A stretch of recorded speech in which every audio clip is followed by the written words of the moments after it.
What's up, everybody? Welcome in. This is Beckoning the Broncos. I am your host, Kim Becker, here at Mile High Huddle. We'll wait till make sure everyone is in here.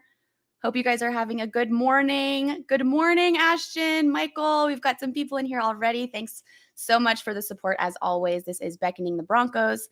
I'm your host, Kim Becker, and so excited to be here. This is my second episode this Wednesday morning. So appreciate you guys waking up with me here. We've got a couple things to go over. One of the biggest things on defense that I think needs maybe not necessarily improving, but definitely the numbers need to improve if we want to see the results out of this season's team. So good morning, everybody. Jamie, Jeremy, good morning to all of you guys. Thanks so much for being in here. This is my second episode, like I said, of Beckoning the Broncos. My name is Kim Becker. Michael, good morning. Ashton, good morning. Appreciate you guys so much for being here. So we'll get going a little bit. Jamie, good morning to you as well. Appreciate it. Love when you guys interact with me, so keep that up. Love that. Love being able to chat with you guys and really feel like I'm in the loop with you here and we're having a conversation, even though it's just me. So really excited for all of you to be here. But if you guys saw the tagline on the podcast title there, one of the biggest things out of the defense, coming up here in this next, you can't win games unless you take the ball away. I think everybody knows that. That's the standard. And I'm going to preface this a little bit talking about the 2021 team, the Denver Broncos defense in 2021.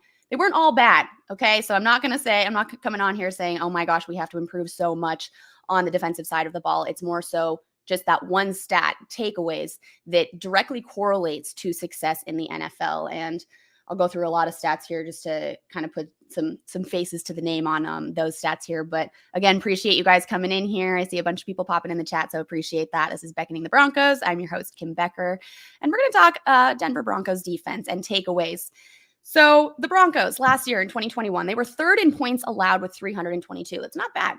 Third in points allowed. Now, they only faced quote unquote good offenses, really. I mean, obviously there's some stats that can quote or that can say whether those offenses were good or bad, but they really only faced good offenses in 6 of their 17 regular season games. So they did have a schedule that kind of erred on the easier side last year. So although Vic Fangio and Ed Donatel had that defense that did put up some good numbers, the one that they really need to improve on is takeaways, turnovers. So I'm going to go through the top 10 teams in the NFL last year that had the biggest number of takeaways, what their record were, and what their points per game were, because that is something that really directly correlates to success, to making the playoffs, and for that one thing we all want, to win the Super Bowl, right? So the Cowboys had 34 takeaways last year. That was number 1 in the NFL. They went 12-5. They allowed 31 points per game. Scored 31 points per game. 34 takeaways. The second team, which this one surprised me a little bit, was the Indianapolis Colts. They were second with 33 takeaways. And there are only 2 teams in the top 10 teams last year in 2021 when it comes to the highest number of takeaways that did not make the playoffs. So 8 of the top 10 teams made the playoffs. So that right there shows you that that is one of the biggest things that these Denver Broncos need to improve on. They only had 19 takeaways last year, and the top 10 teams went anywhere from 25 to 34 takeaways. So 19 takeaways, the Denver Broncos, they need to get at least 6 more takeaways to make it around that top 10. That was something that, kind of were the numbers last year here. But the Dolphins and the Colts were the 2 teams in the top 10 of takeaways that did not make the playoffs. The other teams were the Cowboys, the Bills, the Patriots, the Chiefs, the Buccaneers, the Cardinals, the Packers, and the Rams. All of those 10 teams won 9 or more games, okay? And the Colts and the Dolphins were the only 2 teams that won 9. All of those other teams were in the double digits with wins. So that right there is a direct correlation, right? Going to say hello to everyone. Take a minute here before we get too deep into it. I appreciate you all being here. Good afternoon, the DWI guys. Ethan, appreciate you being here. Thanks so much. I know you popped in last week. Really appreciate it. Dom, good morning. Denver Broncos for life. I agree with you. I agree with you so much. This is so much fun to be here. So much fun to have you guys coming in here. I appreciate the support so much. We're chatting takeaways today, and we're chatting, the Denver Broncos defense. Not saying that they were horrible last year. They were up there in some of the defensive stats, but it's definitely something, that unit, that we want to improve on. And with the new defensive staff, with the new defensive coordinator, bringing these guys in here, Jiro Evero, it's something that's definitely going to be a focus. Takeaways are a direct correlation for wins in the NFL.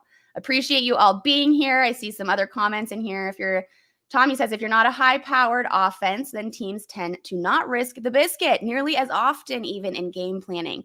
Risking the biscuit. You know what? That was a great segue, Tommy. It's like you read my mind here, because I was going to go into taking risks, actually, as that next subject. Justin Simmons, if you guys saw the press conference after the first day of OTAs on Monday, he was talking about Russell Wilson, praising the new quarterback, saying how much of an awesome element that he brings to the team. Now, Justin Simmons already said he's such a good guy, so positive. Also, I feel like their mindset is very similar, but Justin Simmons noted on the offense and said, the Denver Broncos offense has always been elite. He's not saying that it wasn't, but Russell Wilson brought in an element that really completes this offense, and that's going to be really exciting to see.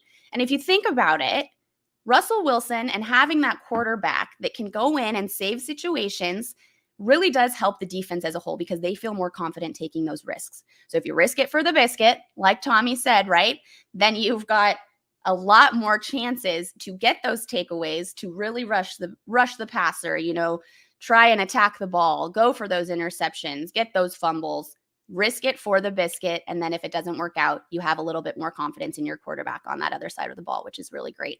Richard, small support from Germany. Thank you so much for the Euros. Appreciate you popping on here today.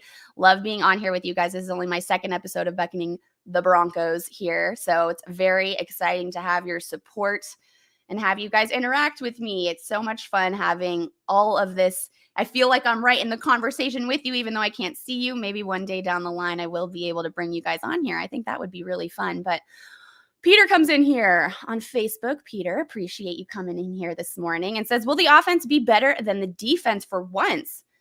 I mean, we could throw one name around that we have all been talking about for weeks, right? Russell Wilson. Don't you think that that's going to make our offense a little bit better? We now have a more offensive mind head coach in Nathaniel Hackett. I think that the chemistry between those two is definitely going to create some chaos out there.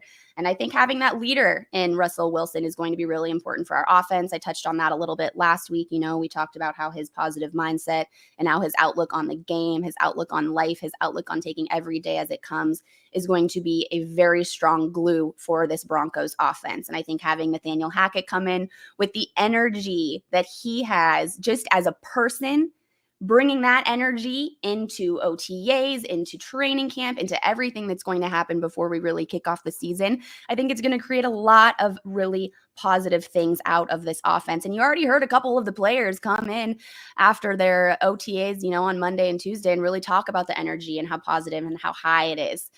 Peter says, do we have an O-line, though? Well, we have some competition at the O-line, don't we? We don't quite have an O-line totally set here, but I think there's a lot of guys there that are competing for those spots in the starting positions. And once they kind of do the Tetris and move the puzzle piece around, we will have an O-line that I'm sure Russell Wilson will have a little bit of say into, because he wants to feel protected back there, and we got to make sure that he stays healthy. So we might not have an O-line set right now, but the good thing is it is only May 25th. So, I know this summer will go by fast, but there's definitely time for them to figure that all out, right? And we're just on the first round of voluntary OTAs. So there's still time for these guys to come in here, for these guys to show up voluntarily and really show if they are dedicated to that, which I think a lot of this Broncos offense is going to be really dedicated to getting that starting position now that they have Russell Wilson under center, and the hype around this team, the energy around this team, having Nathaniel Hackett and the new coaching staff. This is something that is really positive and really more of an uphill journey than it was last year. Gary, good morning. Kim, go Broncos. Let's ride. Appreciate you being here, Gary. I know you've been a loyal fan of Mile High Huddle here, so always appreciate seeing your name pop in here. I want to welcome everybody else in that may have popped in since I started. This is Beckoning the Broncos, only my second episode. Really appreciate you guys all being here. Really appreciate the support, and I love the interaction, like I said. So throw in those comments, throw in those questions. I really appreciate it. Jacob, good morning to you this morning. Chubb and Gregory. Ethan, are you popping in here? The DWI guys. I see that. Thank you so much for the support, Ethan. I know you're overseas, and it's awesome having you pop in here this morning. I know it might be your afternoon, but this morning for me, appreciate your support this early. Ethan says Chubb and Gregory have to get at the passer. Yes, they do. If they do, PS2 will be the Talib of 2015. I have seen a couple of articles referring Aqib Talib in 2015 and how that defense was just so strong, right? Such a dominant force, and how Peyton Manning, right, was in 2015. Peyton Manning was the quarterback there, and having him under center really helped the defense because you may not have had all those crazy positive offensive stats when Peyton Manning was out there on the field, but they felt confidence in him. The defense did, and that's why they risked it for the biscuit. I'm going to use that one all morning.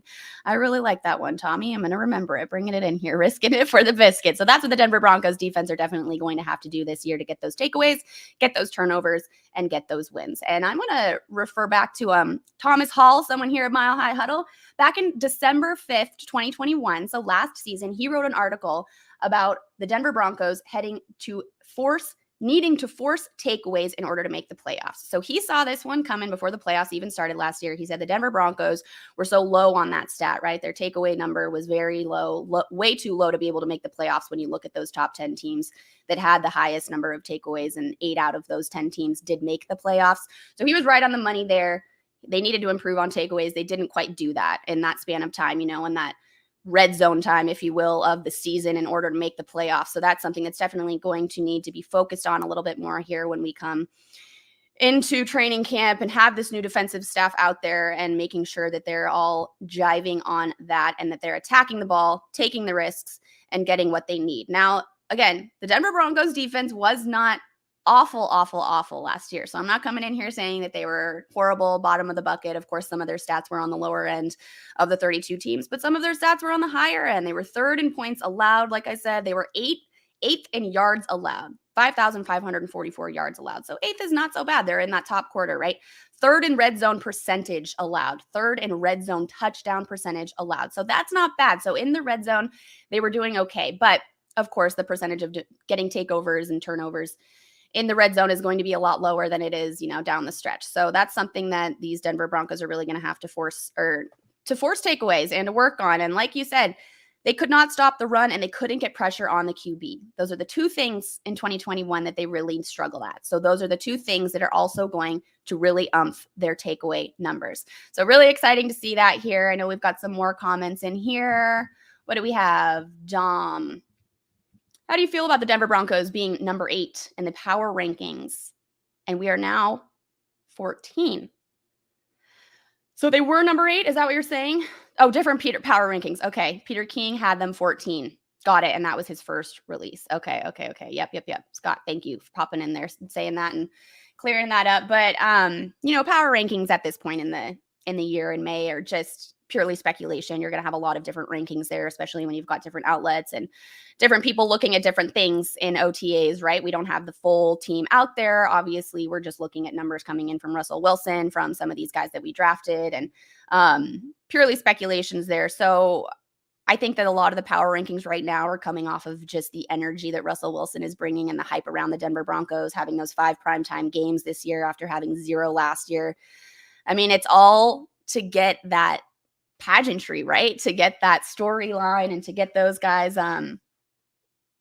speculating. And that's what we're here to do. And that's what we're doing. And we're all really hoping that our speculation is correct. But I think that the power rankings ring a little bit true. I could see anywhere from 8 to 14, really. I mean, again, we won't be able to really tell until they're out there and taking on the Seattle Seahawks on that first Monday night game. But I think you look at the stats and the history of Russell Wilson only having 1 losing season, and that was last year because he was injured. So then that translates over to us needing that O-line that we were talking about so that we can protect Russell Wilson and make sure that he stays healthy so that we can really stay in those power rankings. So I do think that that's probably 8 to 14 right now. I mean, that's kind of, lower half of the first half, I guess. But I think it's pretty accurate, pretty spot on for this point in the season, and especially because we don't have all of the players out there at voluntary OTAs, so we haven't been able to see all of the chemistry on the offensive side yet and really see how this defensive staff, the new defensive staff, and of course the new offensive staff, but more so how the new defensive staff will attack the ball and will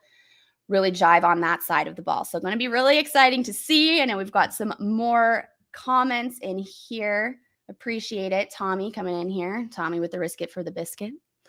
I'm so excited to see Pat play. There we are. PS2 play as the number one corner all year. I believe with Evero's guidance and scheme, we are going to get great measurement of how great PS2 is.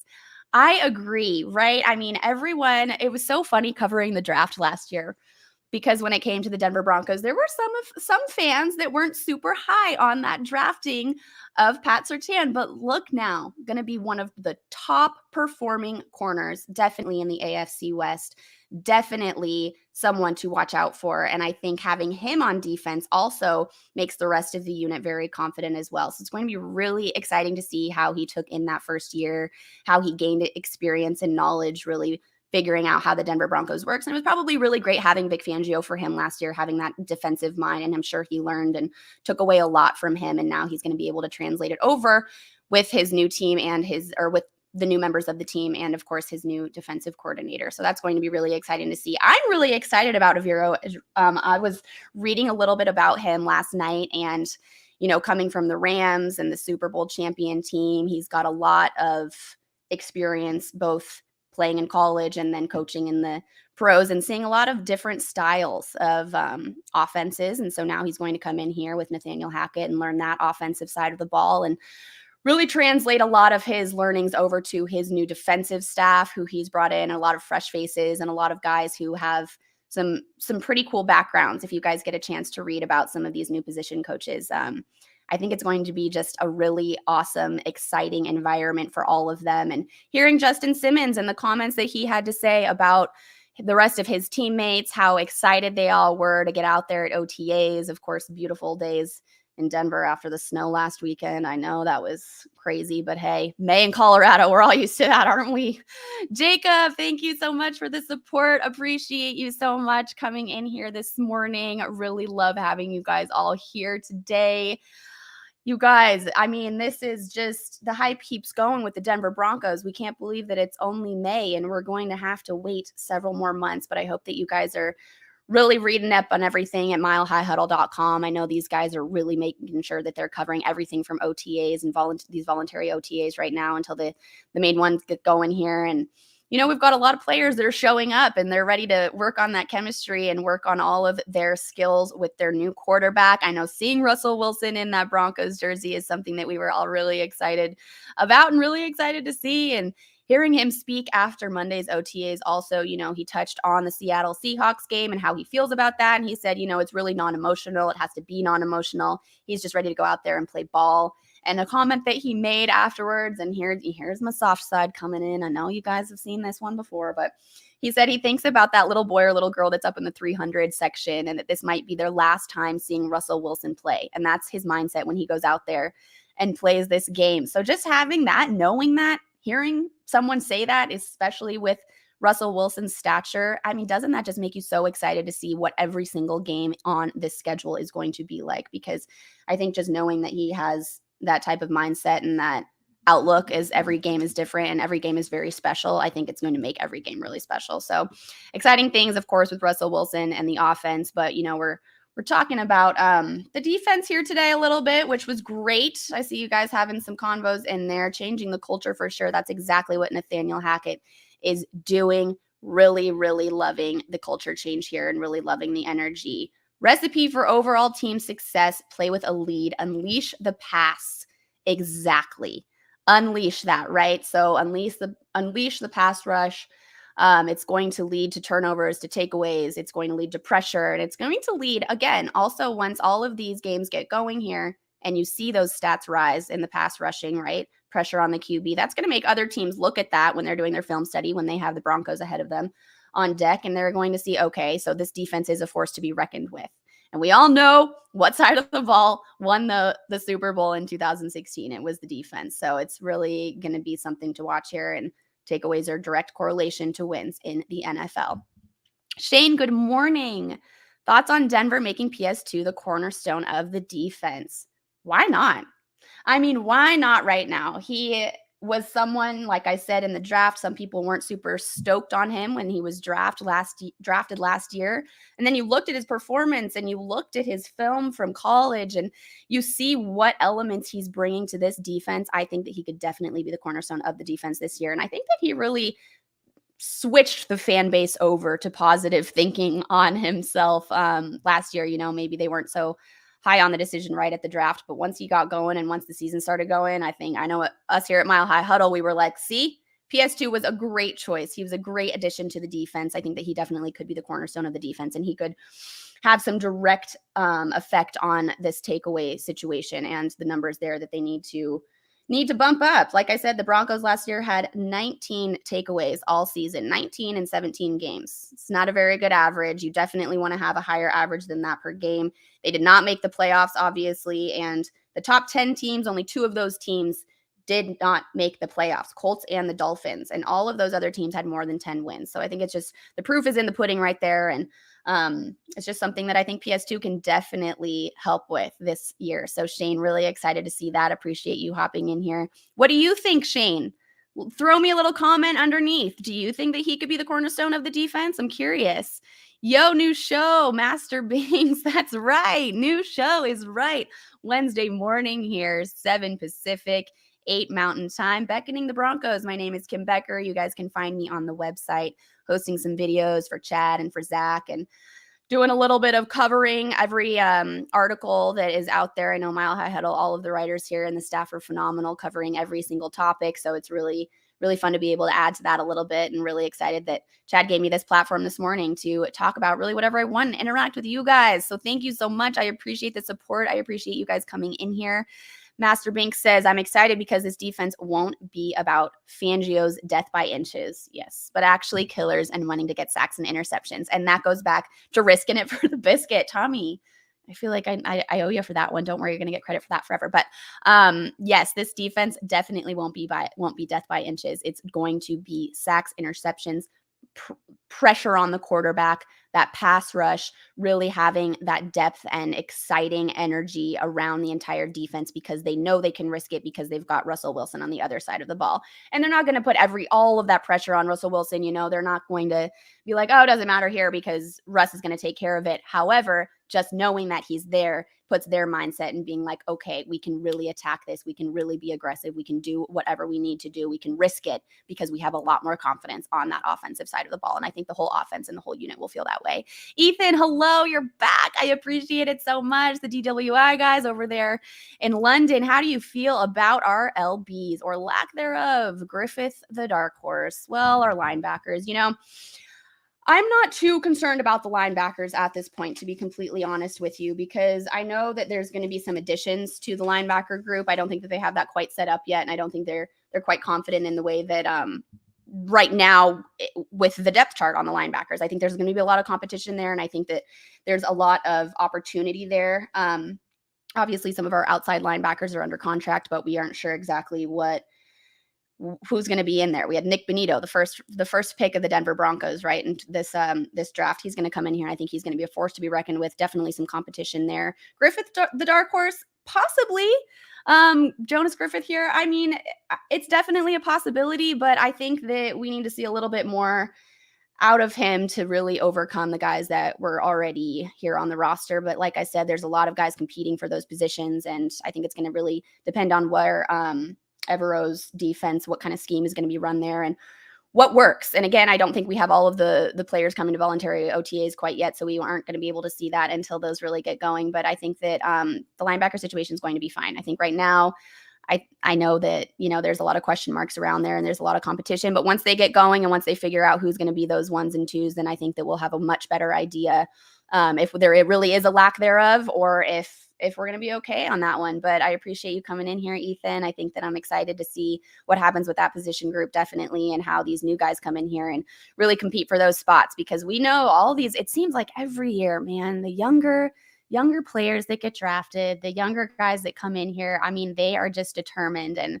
I think that says a lot about college football as well, and the kind of standards that college programs have right now. And just the competition coming out of it, the different strength programs that colleges have, the the caliber of these players and of the talent just keeps getting higher and higher, which honestly is a little bit scary. It's cool, but it's a little bit scary. It's like, where does the bar stop, right? Where is the bar ever going to stop? You see some of these athletes and these players come in and you're just like, oh my goodness. I mean, the things that they can do almost look unhuman. So it's exciting to see, really excited to see some of the competition, especially with the new quarterback and his veteran experience with these new guys.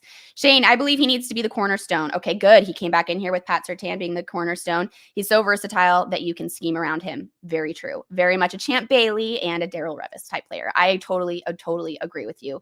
I definitely think that he's going to be a cornerstone, and I think that this year definitely is going to be a year on both sides of the ball where we build around those cornerstone players, and Pat Surtain very well could be that one on that side of the ball. Obviously, we know on the offensive side, Nathaniel Hackett said the other day that they're going to build around Russell Wilson, which of course they were, questioning more what were the Seahawks doing, giving him away, but hey, we'll take it, right? We'll take this situation, no problem. And that's exciting to see. And that's what we're going to be doing in the offense here or in the offseason, on the offensive side of the ball is build around Russell Wilson. So maybe Pat Surtain is that guy that they can build around in that secondary. So going to be really exciting to see there. Appreciate you guys coming in. Appreciate all of the comments. Again, this is Beckoning the Broncos here for my second week in a row. Really appreciate you guys, the support. Mile High Huddle appreciates it so much. We just love seeing you guys in here. Please give me comments, interact with me, questions. I'm excited to be able to continue these conversations with you guys via this podcast. And I know via myself, talking to myself, but I appreciate you guys coming in here because you feel like I'm talking to you. So, so I think that we will be able to wrap it up here. And if no one else has any comments or questions, but I appreciate you guys coming in here. Oh, I've got a U of A Bear Down fan. Sees that in my back corner. Appreciate you. That's right. Bear down. University of Arizona. Go Tucson. Go Wildcats. But of course, go Broncos as well. Thank you so much. Jamie says, have a great day, Kim. Great show as always. Appreciate you guys hanging in there with me and chatting about takeaways. And that's one thing I hope we can come back to this episode in, a few months down the line at the start of 2023. And we can see that those takeaways have improved. We can see the turnover number has gone up, and hopefully we will be making the playoffs because like we said, direct correlation. Master Binks, I'll touch on this question here. He says, what do you think about Greg Dulcich? Well, I did see that all of the Denver area might be growing out their hair, some of those guys, because I think he looked pretty good out there, right? At OTAs, from the footage that we saw, some of the photos that we saw. I'm really excited about him. And the thing that excited me most about him was his demeanor in the press conference before they even got out onto the field, because he knew that people were kind of down talking his 40 time. He's a bigger guy, tight end who had a slower 40 time. And I know that doesn't upset everybody, but there were some people that were like, who is this guy? Why did we draft him? Look at his 40 time. His combine numbers weren't fantastic on that 40 time, but for a tight end, you look at his film, you look what he did at UCLA, and I think that there's a lot of evidence there that he's going to be a really great addition to the end of the line here for the Denver Broncos. And I think that Russell Wilson's going to be using him as a downfield weapon. And I think that that's something that we really needed. And I think it's a very versatile guy to put in that tight end position and see what he can do with it. So I'm actually really excited to see what Greg Dulcich does. But his demeanor, he stepped up there at the podium after, seeing that there was some criticizing on his 40 time. And he was like, I don't care. Criticize all you want. I know what I can do. I've used my skills and my tight end coaching expertise at UCLA to really add to his skill set and to what he can do out on the field. And so he just seemed so confident. A lot of confidence really came out of him, seeing him in that press conference. And I think that as a young guy coming in here, being drafted again, maybe not the most exciting draft pick. Some people were confused, a little bit questionable, but I think the way that he handled that, he was poised. He came in and he was like, let me show you what I can do. Don't let a 40 number speak for my whole skill set, and let me get out there and show you what I can do. So I'm excited about Greg Dulcich. I think, he's going to be a great addition to this team and to the different scheme or different plays and ideas that Nathaniel Hackett can come up with in his offensive staff. And I think that he's going to be able to get really creative with Dulcich. So excited about him. I really am. Tight end. Tommy, isn't a tight end a hard position to excel at year one? I mean, maybe, but he excelled at it in college. And, of course, it's a lot different in the NFL. It depends on how those tight ends are going to be used this year, especially on the Broncos. But I think that he can just add a lot of different skills to the offense, and we'll be able to see exactly how he attracts the rest of his team, and how Russell Wilson will be able to use him. But again, a big guy also, so used for blocking. We all know that. We want an hour show. ETH. The DWI guys coming in here. Wow. Thank you so much. We want an hour show. Here's to the fun, Chad. Oh my gosh. Appreciate you guys so much. This is awesome. Really love having your guys' support. Again, this was an opportunity that Chad gave me and that Mile High Huddle has been so supportive of. And I really appreciate you guys coming in here. Eugene, thank you so much for your support. Hopping in there on Facebook. I appreciate it. Hope you guys are enjoying the show. Please give me feedback. Give me comments, concerns, things you don't like. I can handle it. I promise. This was Beckoning the Broncos. Really appreciate you guys so much. I'm probably going to wrap this one up here, but really thank you so much for showing up this morning. That was Beckoning the Broncos. I'm Kim Becker. You can find me at Kimberly J. Becker on Twitter and on Instagram. Would love for you guys to give me a follow, interact with me there, DM me, chat about whatever. You guys can give me ideas for topics for next week. Let me know if you guys think that it'd be fun to bring some of you in here. I think that would be really awesome to see some of you guys face to face and have a convo that way. Very natural dialogue in that sense. I think it would be awesome. So I appreciate all of you guys being here so much. Thank you for my second episode. Can't wait to see how this goes forward. Appreciate your support and can't wait to see you guys next week. We'll have another good topic for you. So have a good one.